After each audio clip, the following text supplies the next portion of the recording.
I'm able to channel my mom and her story and her strength. I'm able to, channel all of that adversity to be able to support and encourage other people as I do this work. And I do think that it's because of the fact that, my mom has had her own challenges she's had to navigate, that I'm able to have that level of empathy to connect with people. Ava-joye Burnett is here now with us this morning to tell us more about her story on Deputy Mayor Faith Leach. So talk to us about what she was just saying, her experiences informing her path and her career. Absolutely. When you grow up, you don't know what path you're going to end up taking. And for this deputy mayor, her mother was incarcerated, not just her mom, her father as well. So she lived a life of not always having her mom there, and then she had to go through this process of going to college and growing up and then rebuilding that relationship with her mom.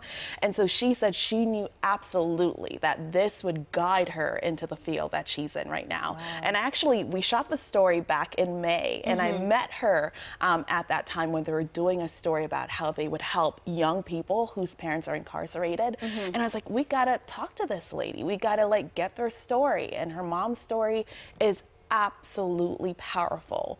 She listed all the prisons that she'd been in because she had this drug addiction, and she came out determined to ensure that she wouldn't go to that path and that her kids wouldn't know of their mom as a drug addict, but as someone who overcame that. Yeah. That's incredible, yeah. That's important. And something that can resonate with so many people, because so many people are going through different adversities, thinking they're things you can't overcome, and lo and behold, you never know where you can get to because of your adversities. Exactly. The figure that was really startling to me was that 20,000 figure. They're saying there could be 20,000 kids, children, young people here in Baltimore City who have a parent who's incarcerated, and the deputy mayor is saying when you dig even a little bit further into the family line, you could have aunts or uncles. That has an impact on you because that is an extended family system that is truncated, that you don't have that support there. And so when you have systems like what the deputy mayor and nonprofits are working on to develop supports, that will really help people. And for her, they had an immense family support. They had people, aunts and uncles and so forth, who looked after the kids while mom was away.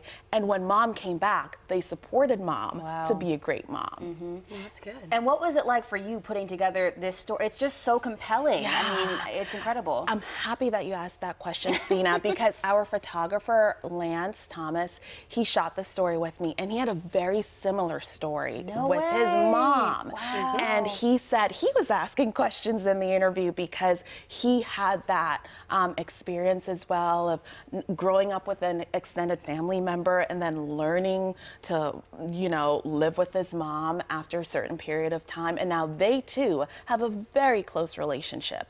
So it's just one of those great things. You don't know who you're working with, and you don't know who you see out and about, what their story is.